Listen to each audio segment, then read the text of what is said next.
Le film est parti d'une proposition de faire quelque chose avec le livre de Paul Valéry sur Degas, qui s'appelle Degas dans ce dessin, qui est un livre d'un jeune poète sur un vieux peintre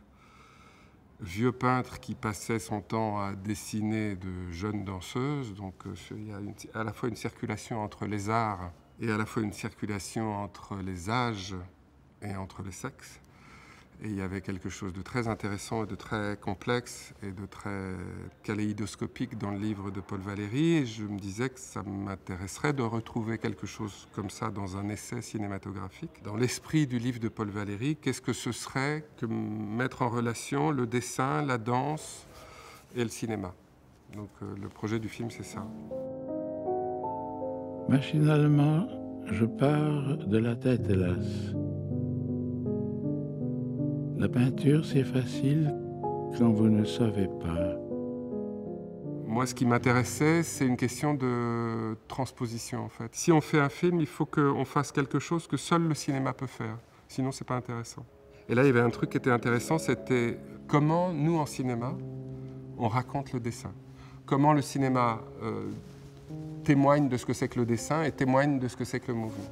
J'ai eu cette intuition que peut-être travailler sur les vitesses, c'était une manière de donner un peu une sensation de ce que c'est que chercher à saisir un geste, une expression qu'un danseur donne. Ce que fait souvent le cinéma quand il filme la danse, c'est qu'il présente une forme de miroir.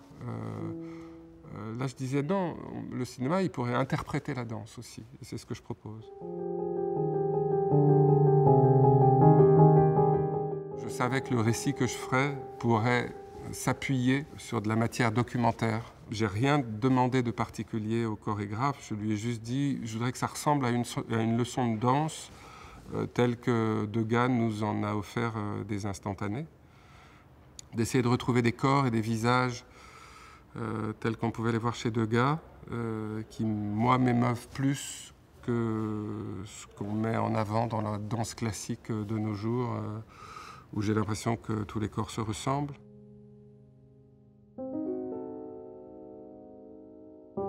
Bastien Vivès, parce que j'aime beaucoup son trait, c'est un dessinateur de bande dessinée, et que par ailleurs, évidemment, il avait fait cet album, Paulina, où il avait dessiné le monde de la danse. Et Michael Lonsdale, avec qui j'avais déjà travaillé, et avec qui je souhaitais refaire un film dans le grand âge. Et j'ai un peu l'impression d'avoir mis tous ces gens-là sur une table d'expérience et d'avoir filmé l'expérience en train de se faire. Il faut refaire 10 fois, 100 fois le même sujet.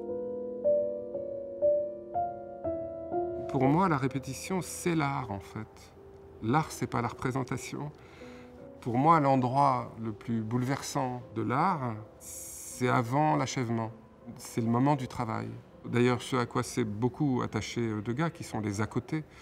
Remettre un chausson, se masser la cheville, se gratter le dos, disposer son jupon sur le dossier de la chaise pour ne pas le froisser. La grande modernité de Degas, c'est d'avoir décentré le regard. Il a fait des à côté de la danse le centre de ses préoccupations, le centre de sa recherche de vérité en dessin et en peinture. Donc j'ai dit aux danseuses et aux chorégraphes, notre centre à nous, ce sera ça.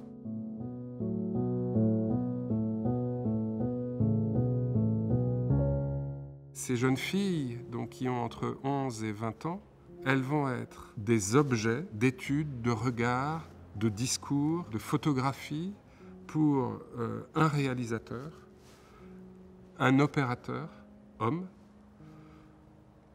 un dessinateur, homme, une figure de grand artiste, homme, Degas. Quel théâtre extrêmement genré je mets en scène. Le point de vue de la petite danseuse était non seulement nécessaire, mais j'en avais besoin, moi, je le désirais. Et donc ça m'a semblé important, en glanant à la fois le travail de certains historiens, plutôt des historiennes d'ailleurs, qui s'étaient inquiétées de la condition de ces petites danseuses, et ce témoignage donc, de ce livre de Alice Michel, qui est un livre, un tout petit opuscule qui s'appelle Degas et son modèle, et qui est le récit des séances de pause dans l'atelier de Degas par une jeune fille qui se prénomme Pauline et dont on pense que c'est un prénom d'emprunt. Je me suis inspiré grandement de ce texte pour faire parler la petite danseuse en essayant de lui faire dire des choses sans lesquelles il me semblait qu'un portrait de nos jours d'Edgar Degas serait coupablement incomplet. À l'atelier, M. Degas m'a complimenté pour ma pause, mais j'étais épuisée de fatigue. C'était aussi le projet du film, de mettre en relation étroitement le sentiment d'émerveillement qu'on a devant l'art éblouissant de Degas et la complexité de l'homme et de l'époque. Et en travaillant sur Degas, je découvre quelque chose qui me blesse. Voilà. Et je trouve que le film doit être au niveau de la complexité de ce qui m'est arrivé.